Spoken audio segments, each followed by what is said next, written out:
Hey guys, welcome to A Little Help for Our Friends, the podcast for people with loved ones struggling with mental health. Hey guys, so last week we did an episode that was just like really fun. I was excited to talk about it. This week we are doing an episode that I'm excited to talk about for a completely different reason, which is it is probably the trait that annoys me the most out of like any human behavior. And that is self-pity. So I'm going to warn you right now that my levels of empathy for this are going to be lower than on most other episodes, but that also makes me jazzed to talk about it. So, Kibby, kick us off with how Cool and I can help deal with self-pity.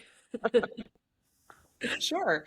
Well, if you have a loved one drowning in self-pity and you're going nuts trying to support them and not lose your mind, we can help. Well, I'm just kidding. At Cool Online, we help all of you really use the skills and all the insights that we talk about, which is how to break toxic cycles in your relationships, how to support someone else going through a lot of emotional difficulty. That's probably also making it hard for you. But just if you want relationship help in general, applying these skills that we talk about, check out Coolamind, KULAMIND.com. And essentially, it's working one on one with me. And I'm basically in your pocket, texting you anytime you need help. So book a free call with me and you can talk to me about how I can help.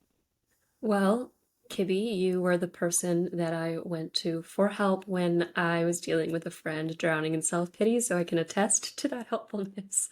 And you've been very good at helping me not feel guilt after releasing that relationship. So there's my own little plug. Kibby, kick us off with the definition of self-pity you just read me Oh my God, before this it's so episode good. started. Especially because when we were looking up what is self-pity versus like, feeling sad about your life circumstances or being a victim. Like, what is the definition of self-pity? And I just love this Oxford Languages Dictionary definition: excessive self-absorbed unhappiness over one's own troubles. Love Yeah. that. I love the dictionary dripping with judgment.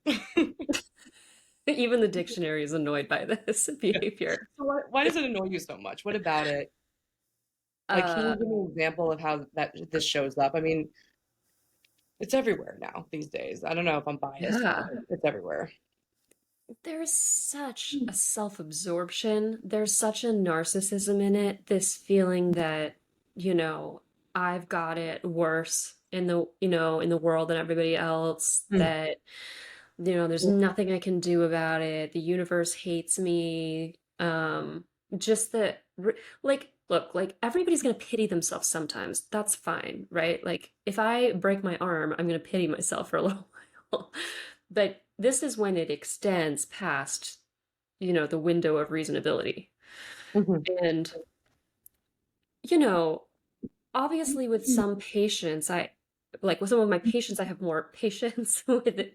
Okay, how do I reframe that? With some of my clients, I have more patience with it than others, but there's such a helplessness in it. It's associated with like learned helplessness, right? It's like, oh, life sucks. There's nothing I can do about it. And it's like, okay, well, then there's nothing for me to do about it either. And unless you're interested in changing this attitude, we don't have any place to start, really. Mm. I'll start with BA usually, but behavioral Right. occupation. So you're tying in so the definition that I just read of the excessive self-absorbed, like wallowing in one's own troubles.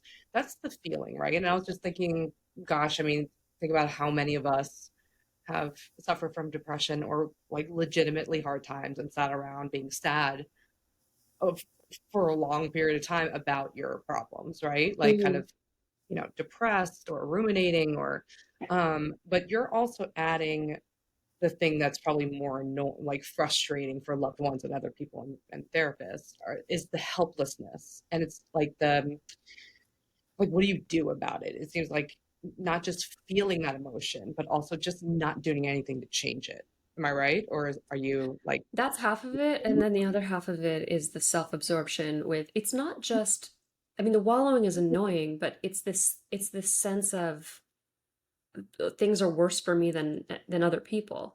There's a Mm. quote that I'll read. So the quote is from Chris Enough, emphasizes that unlike self-pity, which says poor me, self-compassion says poor us. Um, and this really kind of highlights the fact that like self-pity involves like feeling alone and personally victimized by the world instead of realizing that struggle is a shared human experience. Um, when I just ended a friendship over this in large part. And when this person would talk about how the universe hates her and her life is terrible and she's so alone and nobody cares, I'm like at the same time working with veterans who have seen their friends blow up or people burn alive or little kids being beaten to death. You know what I mean? Like those people have it hard. And it's even a little bit frustrating when they wallow in self-pity, although they honestly don't really. Like her basically being like, I got dumped, and so therefore the universe hates me, and like I have problems with friendships, unable to recognize like her own agency in that is really frustrating to me. And I think that that is what happens a lot with self-pity. It's like everybody struggles. Some people struggle way more than other people, but even the person who's struggling a ton can always find somebody who's struggling worse. And that doesn't mean you just tell yourself to buck up and get over it. That doesn't mean that at all. You can have self-compassion, right? Like of course you can feel sorry for yourself, but if it just extends and extends and extends and then it involves helplessness and it involves hatred against the universe and hatred against others and all of this, it's this bolus of maladaptive coping mechanisms. It's not going to get you anywhere. It's just keeping you back and it's going to cause other people to flee. Yeah, I mean, it's the agency is a really interesting part of it. And I don't know what's going on, I think, with the world.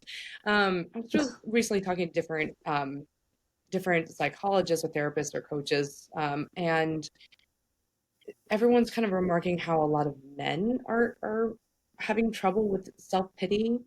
And yeah, I think it's also hard for us therapists who sit there and hear a patient over and over like talk about how the world is against them. And I think that like I don't know, I think there's just a vibe in the world where people don't feel agency or they don't Mm-hmm. understand their own agency, which I like I'll take the compassionate side today. It is confusing what agency means to you, right? Like you could work super hard, you can be a really good employee, but if you just right now happen to work in a federal program, like you don't know if your job's at stake, or the Mm-hmm. economy goes up and down, people have lost their jobs left and right, and it just things feel out of our control. Or maybe we're told that things are out of control, right? Like our data is being mined, like, and the Chinese are going to take over. Like we don't know what control or power we actually have as individuals. And I Mm-hmm. think the only power we can like tangibly get is the power of being seen and understood for your feelings. So if I want to feel powerful or Mm-hmm. feel agency, I'm going to write about my pain in a public sphere and get eyes on it, right? And that fuels like a narcissistic, but like covert, vulnerable narcissism of like, look at my pain, Yeah. which means that there's like this idea that I don't have control over it, so I feel extra entitled to this suffering instead of something that I made, I did for myself, right? So it's like all the pain I feel, all the blame to the outside, but no accountability and no agency on my end, which you know can be painful on its own. I'm not saying it's only for people who are like not, like terrible people who want to get attention, but sometimes it's just like people don't feel like they have control over things that are happening to them, right? Yeah. No, I agree with everything you're saying. I think emotionally, all I want to do is push back on any justification for self-pity. But I think it's a good point is that when life feels more out of our control, our locus of control is going to externalize, and then we're going to feel helpless. And then how do we make ourselves feel better if we can't do anything other than seek validation?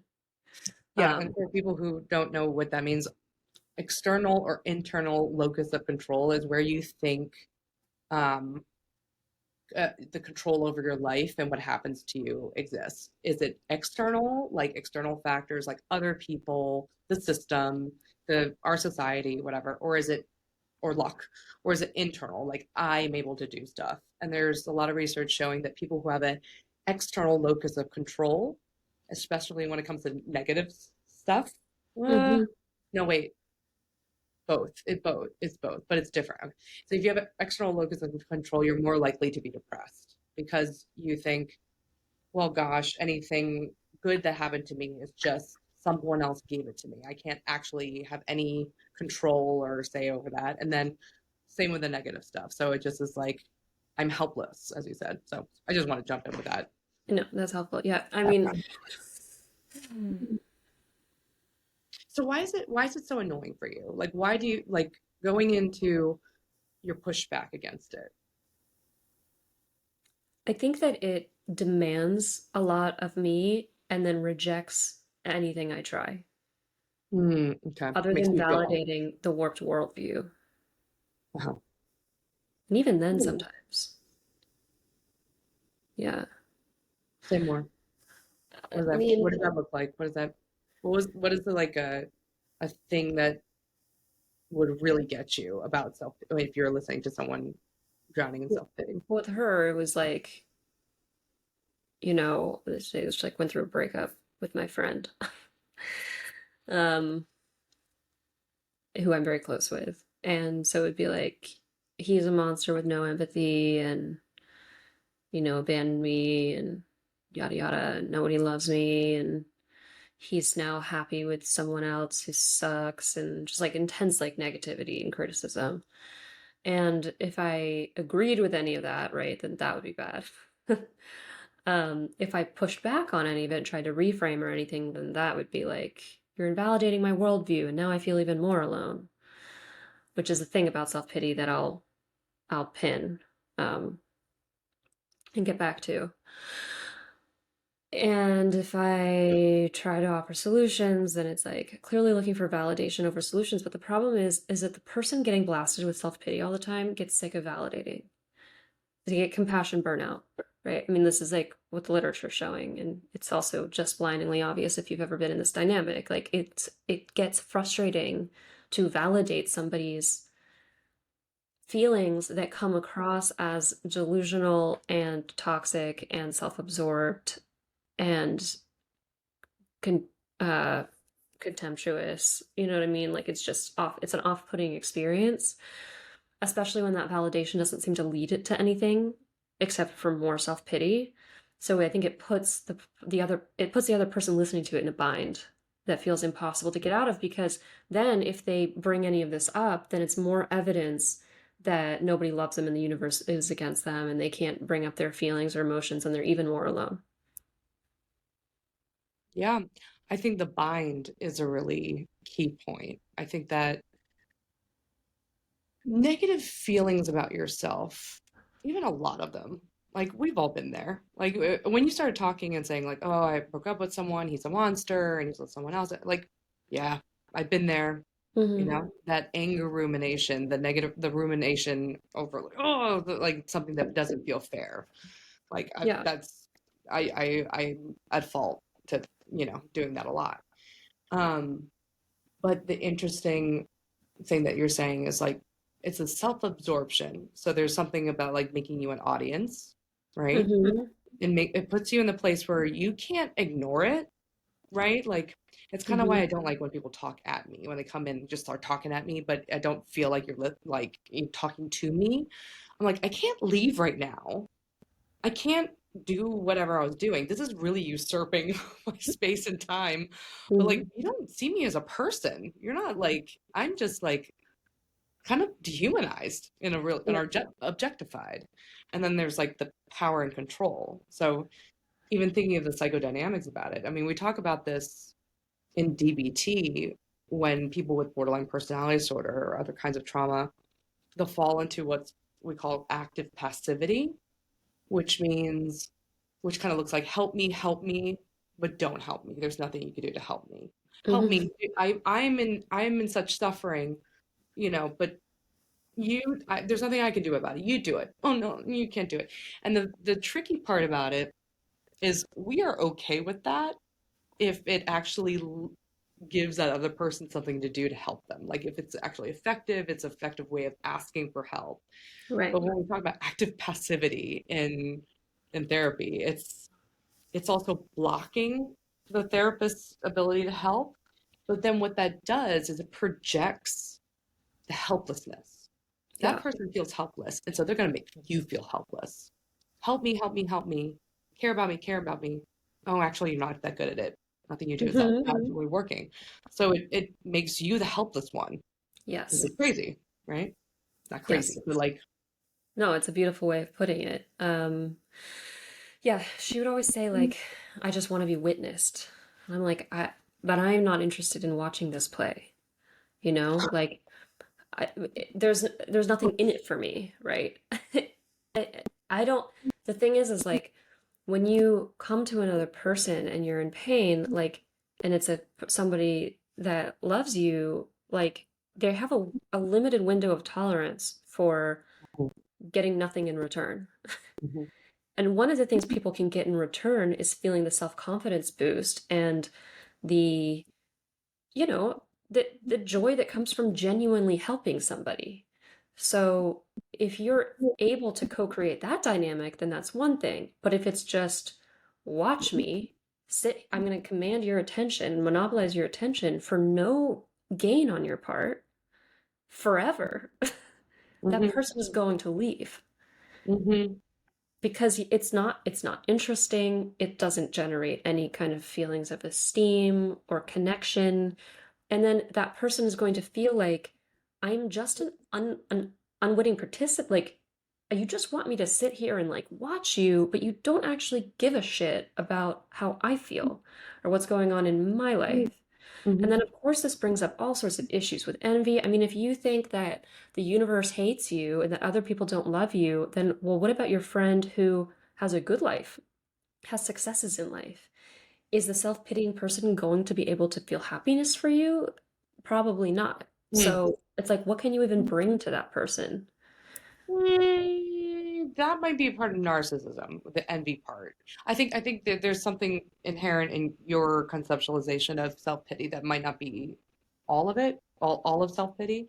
That like what you said before, needing to be the most in pain, needing Mhm. to let's say what you just said, not be happy or not be able to engage in someone else's happiness. I feel like that is a little bit more narcissism because that's a specialness, right? I have a special right to be self-pitying.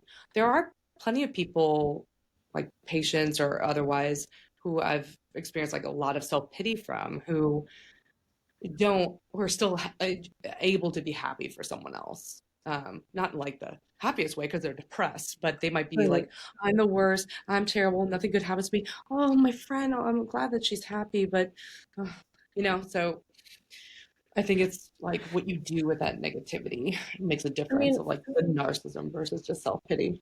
I do think that what I've been experiencing lately has the narcissistic bent, and so that's what is, Right. in part riling me up. But I do think it would be difficult to be happy for other people if you believe that nobody loves you and that you're fundamentally unlucky and that you're just helpless and a victim of life's circumstances. Like it would just be a tall ask, I think, to then be happy for somebody who is the universe's, favorite child. Um, Mhm. Mhm. so I don't know, but I mean, yeah. Yeah, I just don't think everyone who's depressed Hmm. also feels envious. Some people are just like Hmm. don't even care how they measure up. But often I see your point, but I feel like those are two No, different that's things. good. Yeah. Um, I mean, yeah, I will say either way, though, if you are friends with somebody who has self-pity and who is capable of feeling happy for you or not, it can be difficult to bring up your own successes. yeah, that's So true. you're Yeah, you just the yeah. excessive. self-absorption, right? Like excessive and just like that is just filling up the emotional space. Hmm. I think just the agency is such an interesting part. It really is like, I mean, we were talking about this before, but I could see how it gets reinforced at first, right? Like you get reassurance, you get a lot of praise, you get a witness, right? If I start talking about how hard my life is, like most likely you're going to pay attention and not bring it to you, like, Hmm. right, under normal circumstances. So it's reinforced by the attention and support. Yeah. And then at some point, um, if it doesn't lead to any change or improvement, uh, or even good like positive feedback, like, well, thank you so much for like letting me vent about my self-pity today. I appreciate that. Then for you, it's just like I'm gonna get compassion fatigue. I mean, I do remember when I was in high school and had that like really toxic relationship and I was fighting all the time and I was talking about it all the time. I was really wallowing it in it. And and probably in a more anger ruminative way, right? And my friends eventually were like, they had to stop talking to me about it. One of my really good friends said, I'm sorry, I cannot talk about this relationship with you anymore because it seems to be just painful. And it seems that you're not doing anything about it to change it, get out of it. Like, change, it's just like years of the same thing. Yeah. So that's when friends burn out, loved ones burn out. I know it's an interesting example, the abusive relationship or the shitty relationship one. Like you know, I have another friend who's in a shitty relationship, not abusive, and she'll talk about it a lot, and I get frustrated because I'm like, just break up with him. Come on. I do not experience her self-pitying. Um, I think the difference is that she has a kind of self-awareness to not bring in the victim mentality. It's more about like a complaining and an emoting about life circumstances without saying poor me, without Mhm. saying like I'm a victim. Um, and I but I think a similar thing can happen with loved ones where people are going to get burnt out on the relationship thing too, because they're seeing it as this is a problem that can be solved pretty simply. Excommunicate this guy or this woman, right? And then you'll be free, and then this whole issue will disappear. And that is enormously frustrating. I mean, we've all been in these relationships. Um, it's tough. I have a little bit more sympathy for this again because it's not as much of a victim mindset, and I know what it's like to be for your self-esteem and agency to be seemingly hijacked by another person, where it just doesn't feel as if you can get out of it. It's not so much the universe hates me, right? But like I can't, this person is making me feel both loved and unlovable at the same time, and that is messing with my self-concept to such a degree that I can't get out of it. But I know that my physical being is like rioting inside me, and so I feel all this anxiety and rumination, and I have to talk about it and talk about it, and then other people are going to give you the same advice over and over again. You're not going to take it, and they leave too. Mhm. um but I see it as a different process. I don't know, what about you? Yeah, I mean, I feel like this is, yeah, I feel like this is we're keep coming back to the agency piece. I feel like I have a really like, can I do something about it? Right? Being I like, hey, this situation's hard, my relationship sucks, versus like, oh, poor me. Why does this always happen to me? Like, why do these people keep doing this to me? Instead of saying like, maybe I'm picking the wrong guys, or maybe I'm Mhm. doing things right. Um, like I struggle this with the romantic relationships the most, because I've I've dated people who really struggle with self pity. Um, it was really frustrating with me. At first, I was like, "Oh, I'm going to be here for you and help you," and I wouldn't call it self pity in my head. I'd be like, self pity almost kind of sounds like it's your fault. You should recognize. But I was like, "Oh, you're just sad and depressed."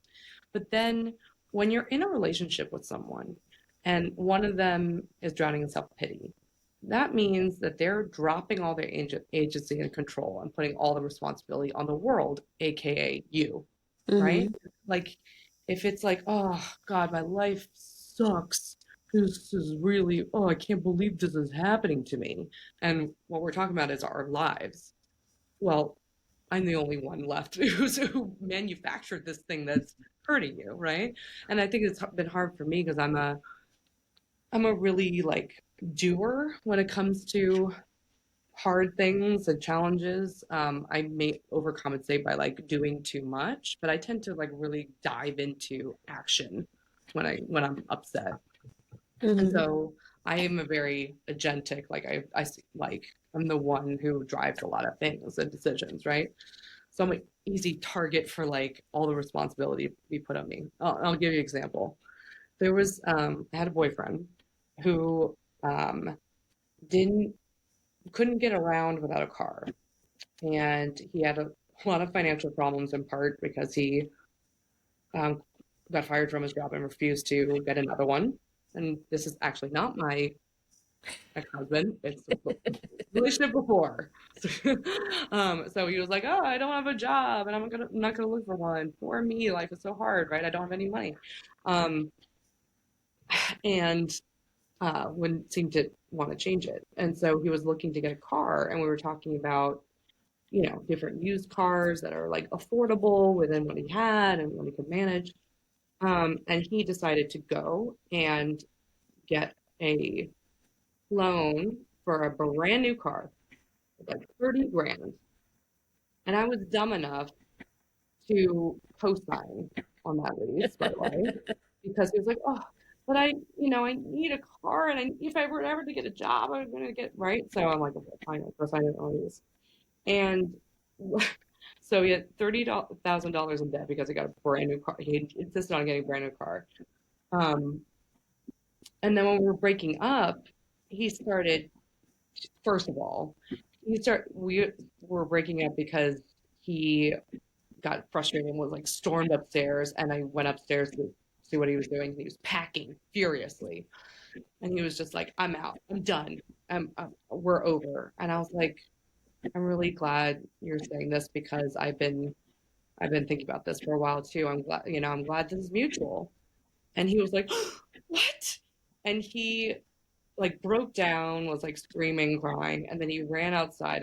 I'll never forget it. He ran outside, and I ran to follow him. He was like, "I can't believe you're leaving me with all of this debt. How could you do this to me?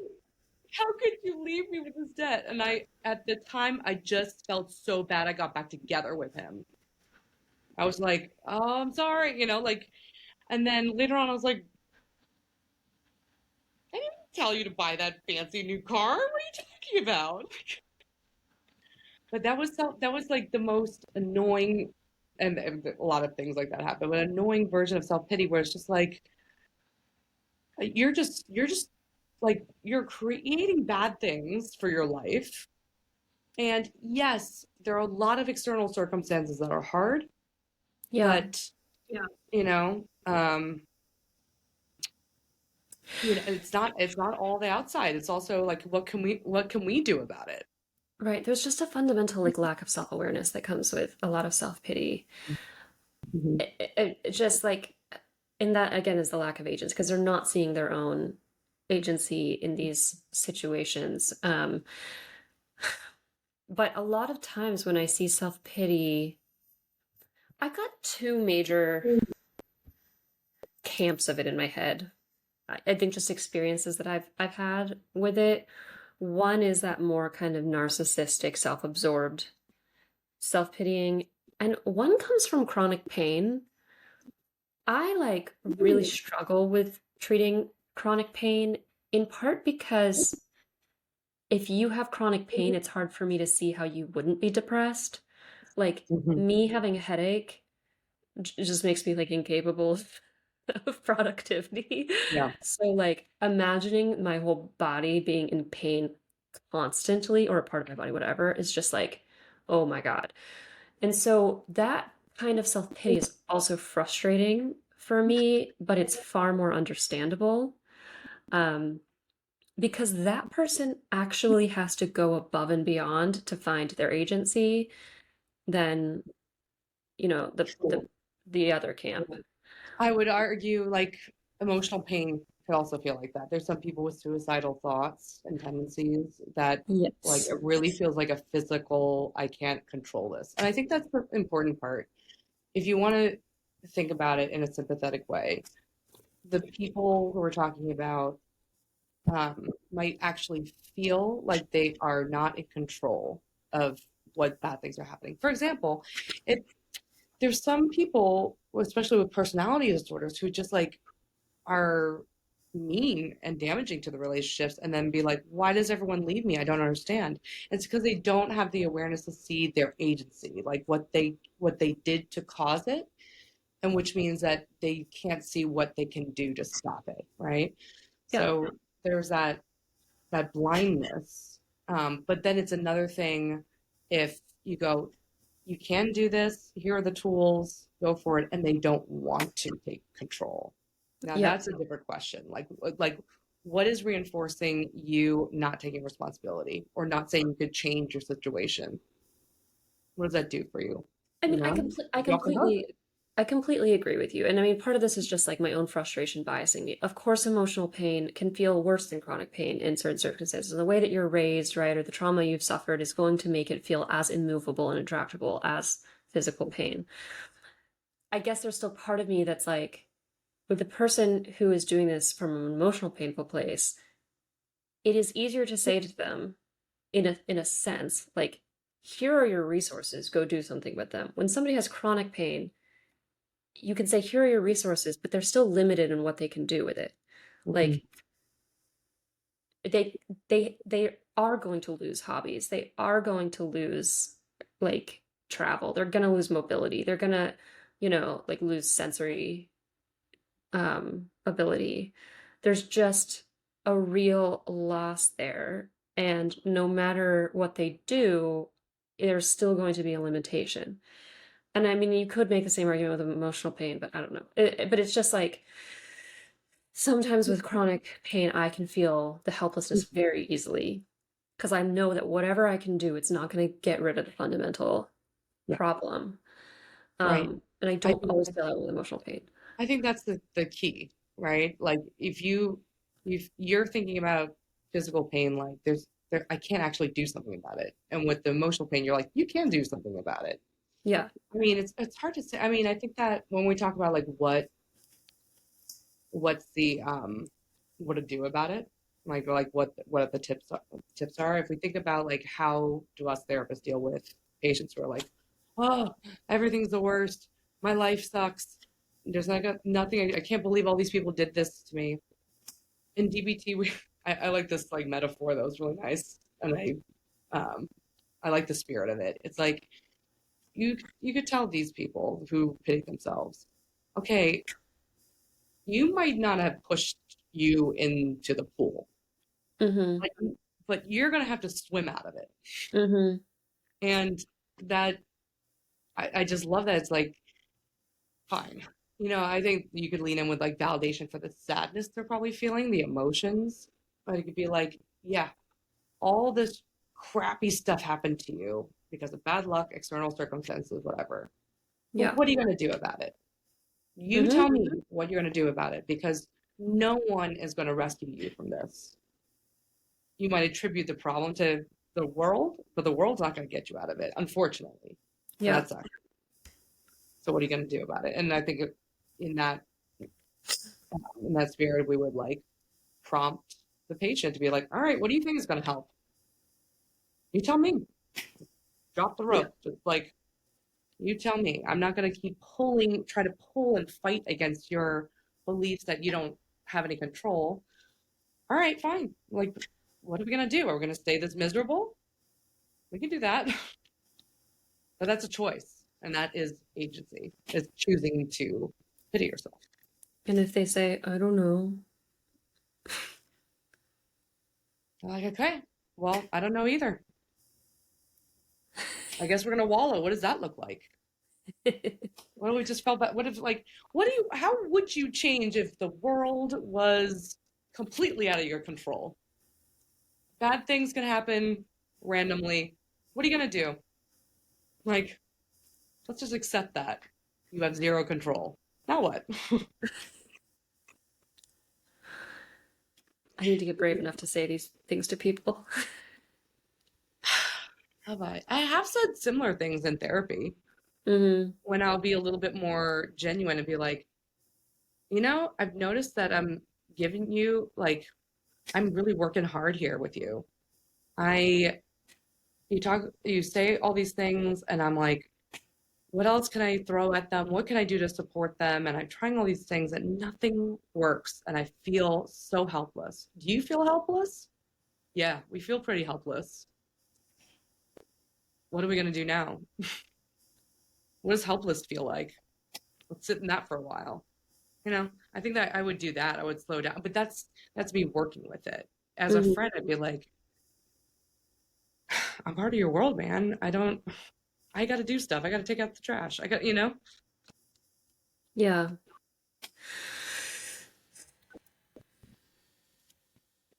I think like I mean I think this is the thing that brings up the most helplessness for me. And so I don't my like tips might be non-existent this episode. I don't know. So I'm glad you're taking the reins here.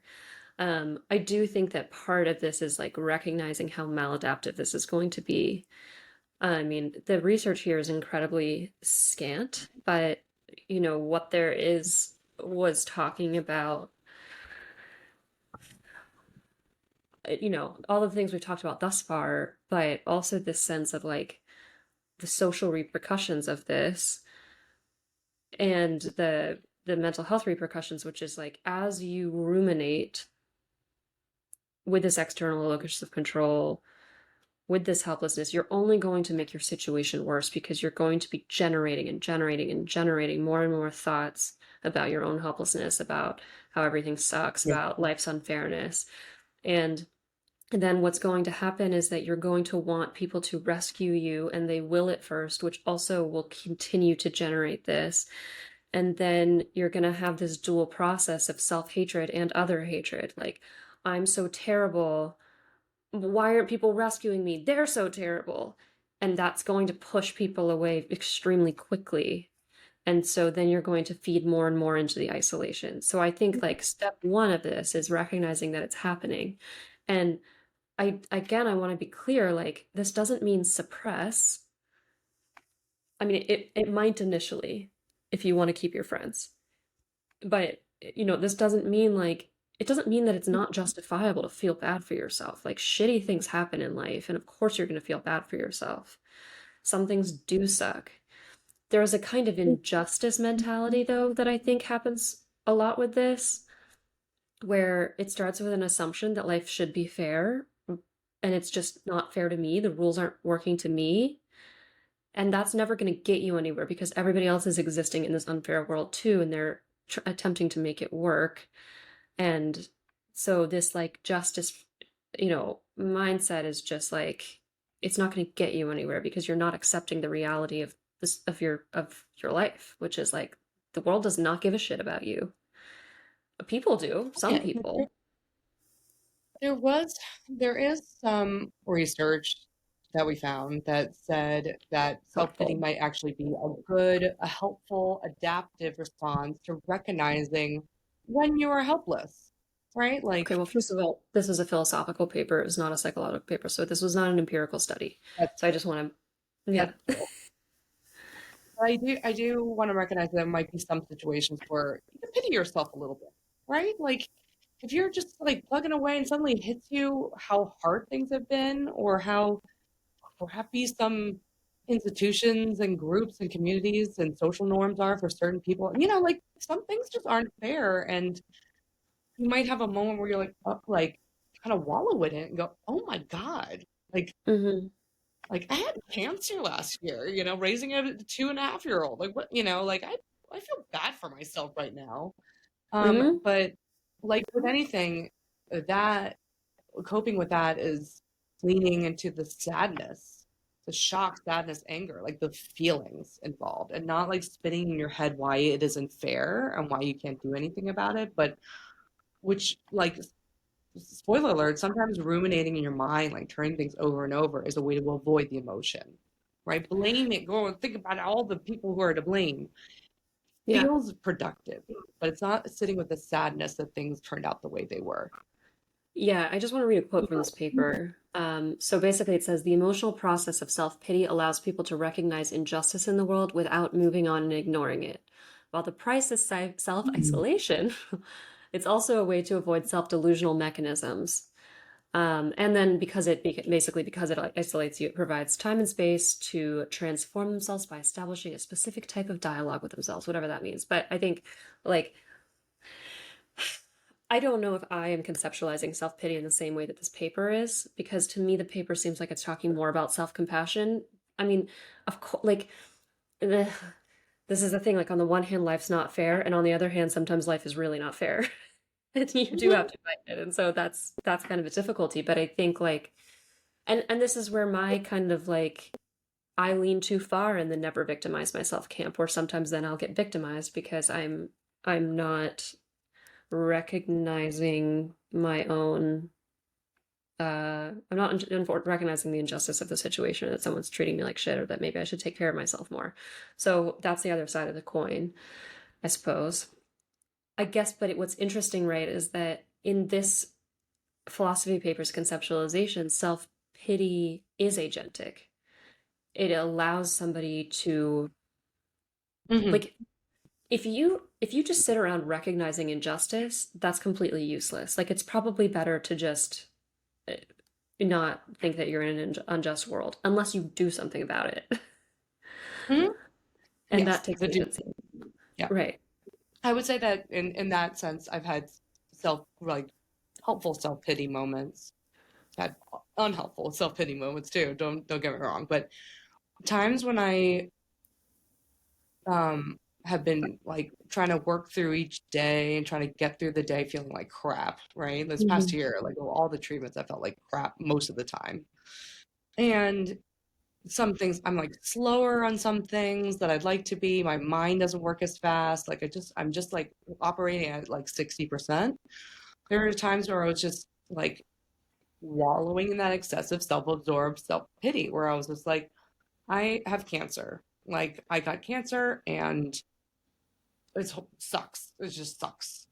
Like there are other days where I'm like, no, I could try to eat healthier and try to figure out why but there's a lot of chance, there's randomness, there's external locus of control, I guess, in part. Like I just got a bad hand with cancer. And sometimes it just helped to have those days of, as it's that paper said, slowing down, recognizing injustice.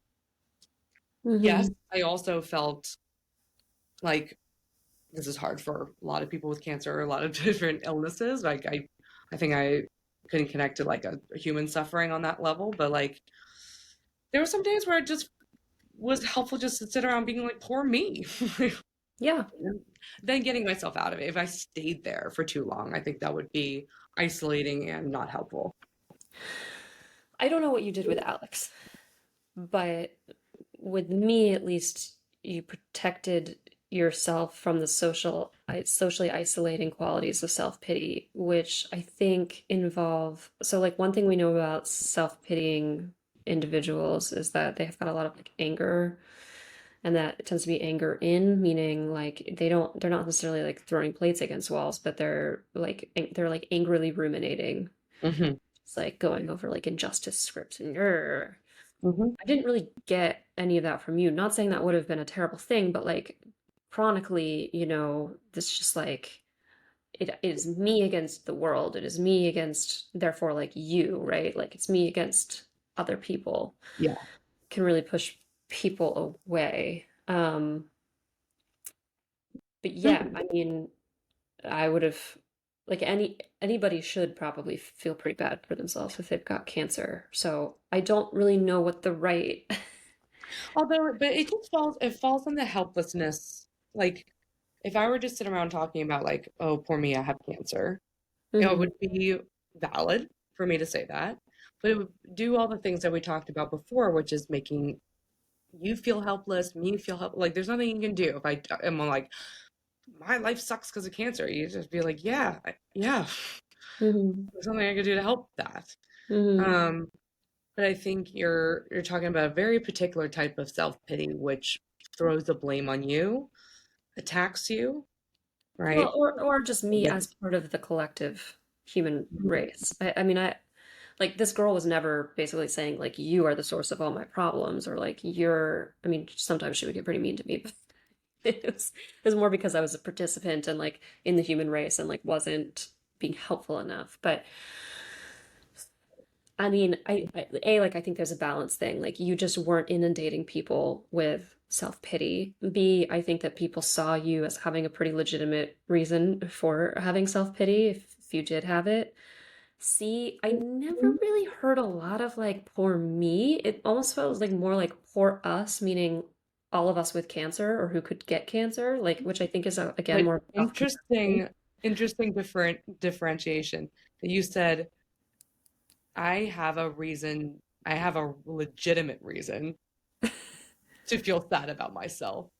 And so I think what you're talking, are you talking about people who like feel self-pity for stupid reasons that you I think are think when you're, look, I mean, when you're talking to your therapist is going to say you have great reasons for feeling bad for yourself and you don't need to have a quote unquote legitimate reason. But when you're talking about friends, you're talking about just like being socially successful, like there's a world of difference between having cancer and going through a breakup or having cancer and, even like my cat dying, I mean, it's just like people are going to take that into account. Mhm. Even if like I mean the thing is like the person going through a really horrible breakup, like maybe it was a really horrible breakup, maybe two, like abandonment is a really huge issue for them. um it is the love of their life, like of course that can be a good reason to feel self-pity, but just socially speaking we do have, like whether we like it or not, we have different expectations about what people are going to wallow over, and cancer is at the top of the list. Cancer and grief, right? Yeah. I mean, it would be pretty boring if I were to like go on and on about it, but so Yeah. But yeah, but I mean, I just think we're talking about like you have to strike a balance. Like nobody's never going to feel sorry for themselves ever. So there has to be a balance, and there's going to be different components that feed into that balance. One is going to be the perceived legitimacy of your complaint. Mhm. Another is going to be like how much do you make it about this sort of like delusional sense of injustice or like what the world owes you or you know what I mean, or like hasn't given you. Another is going to be just about like the amount and the duration that you unload on people.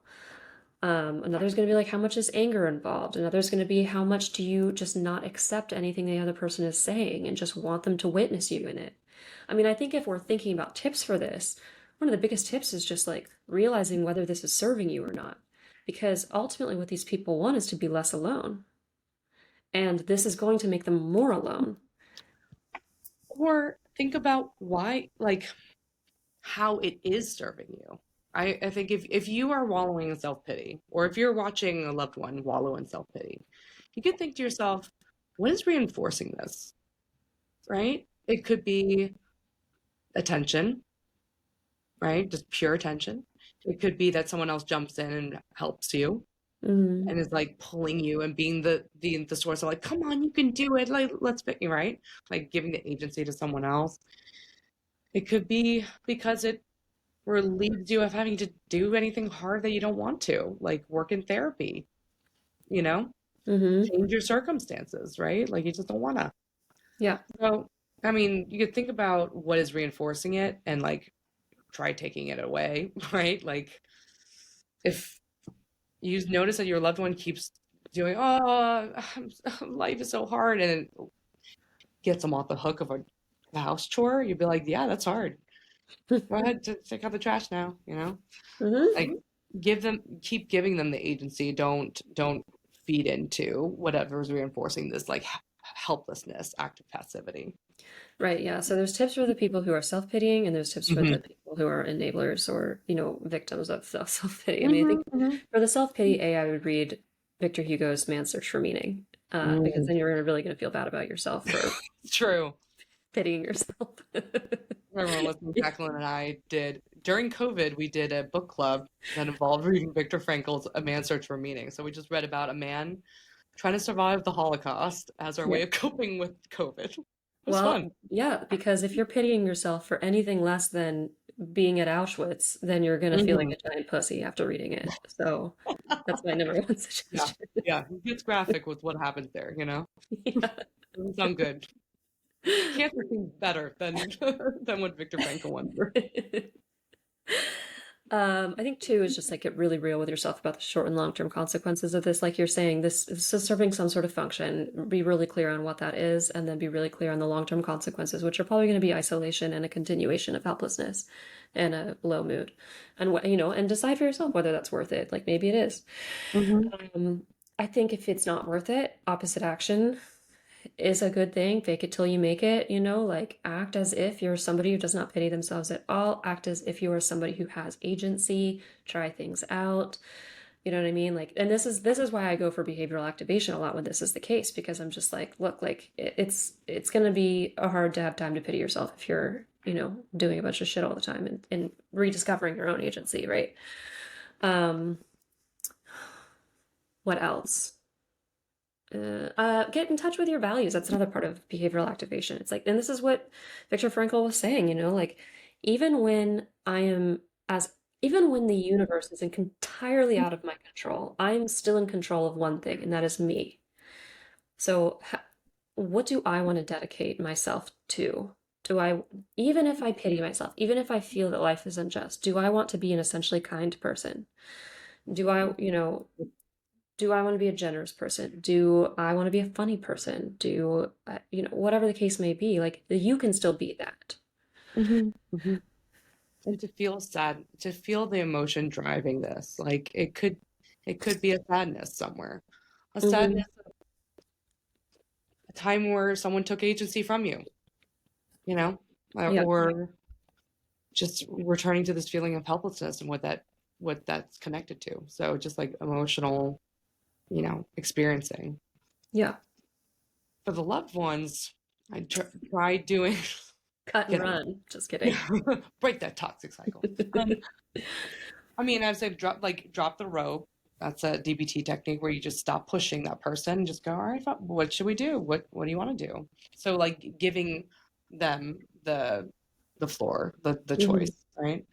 Um, and then I like the trick of of different sneaky ways to show people that actually have agency. So for example, like what we talked about, like it's a choice not to do anything, Hmm. right? Like we say, okay, there's four ways to solve a problem, any problem that you have. As a therapist, like hack. If you have a problem, there are four things you could do. One is do something about it, right? Solve the problem. Two is think differently about the problem. See it from another side, get a new perspective. Three, accept it for what it is. Just be like, this is what it is. All right. Four is wallow in it and stay miserable. Right? So you'd be like, out of the four choices, it seems like number four is the winner. And even wallowing in lack of agency is a choice, right?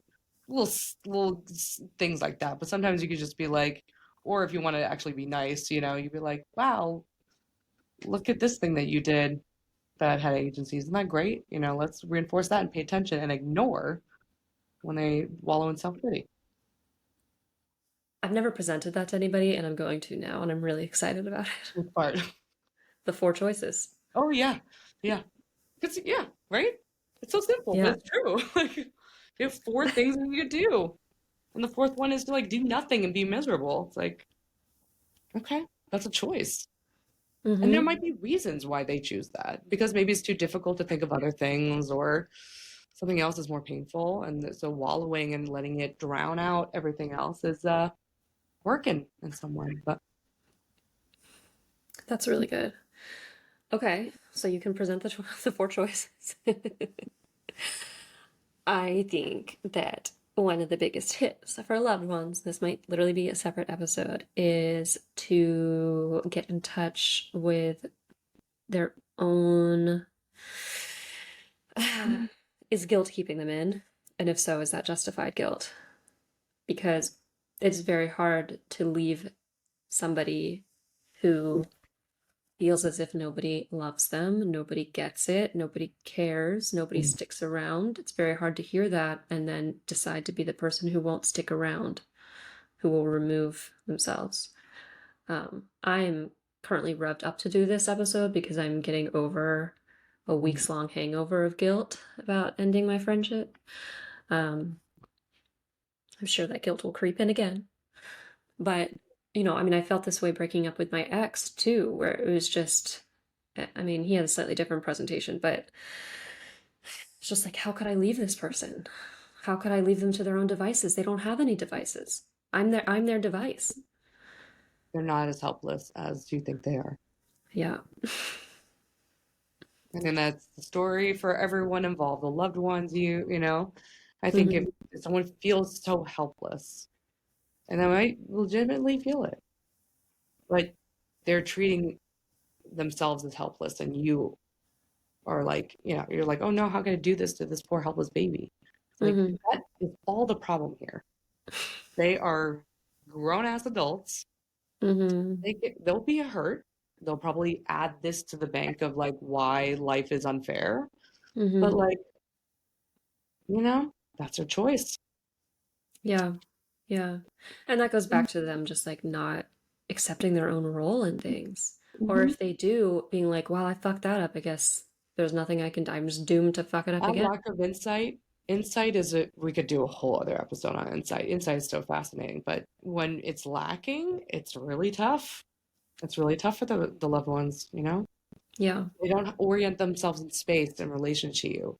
Like they're just like, here are my thoughts, and you just have to deal with it. Like Yeah. you're not a I think I person. get I get pulled into being their insight or to thinking that I can be their insight when I actually can't. We're just like, let Hmm. me help you think differently about this. Like, let me try to Hmm. convince you of a different reality or like show you what life could be or whatever. And it's like it goes nowhere. And then some people will take that in and use it well, and that's the people you should put energies towards, right? Who Yeah. take your suggestions or help or support and go, thank you. Now that helped me look at this differently. Yeah. The loved ones just like stop hanging out with them. Okay. That- Well, I'm currently feeling a lot of self-pity because I come up with these clever little give us 5-star ratings, quips, and I'm not getting as many as I want. It's really not fair. I don't feel like anybody really cares about us or listens. But if you want to prove us wrong, even though I'm just going to come back next week and say the same thing, give us a 5-star rating on Apple Podcasts and Spotify and leave us a comment. We love the comments. Hmm. Yeah, send us a message on the show notes where it says send us a text. Mm-hmm. Want to hear from you guys. Also that, yeah. Alrighty, we'll see you guys next week. Oh, we have an amazing guest next week. Should we just tease that? Amazing guest. You're gonna love her. She's in the sphere right now, going back to our reality TV roots. And so get excited for that. We'll see you next week. By accessing this podcast, I acknowledge that the hosts of this podcast make no warranty, guarantee, or representation as to the accuracy or sufficiency of the information featured in this podcast. The information, opinions, and recommendations presented in this podcast are for general information only, and any reliance on the information provided in this podcast is done at your own risk. This podcast and any and all content or services available on or through this podcast are provided for general, non-commercial informational purposes only and do not constitute the practice of medical or any other professional judgment, advice, diagnosis, or treatment and should not be considered or used as a substitute for the independent professional judgment, advice, diagnosis, or treatment of a duly licensed and qualified healthcare provider. In case of a medical emergency, you should immediately call 911. The hosts do not endorse, approve, recommend, or certify any information, product, process, service, or organization presented or mentioned in this podcast, and information from this podcast should not be referenced in any way to imply such approval.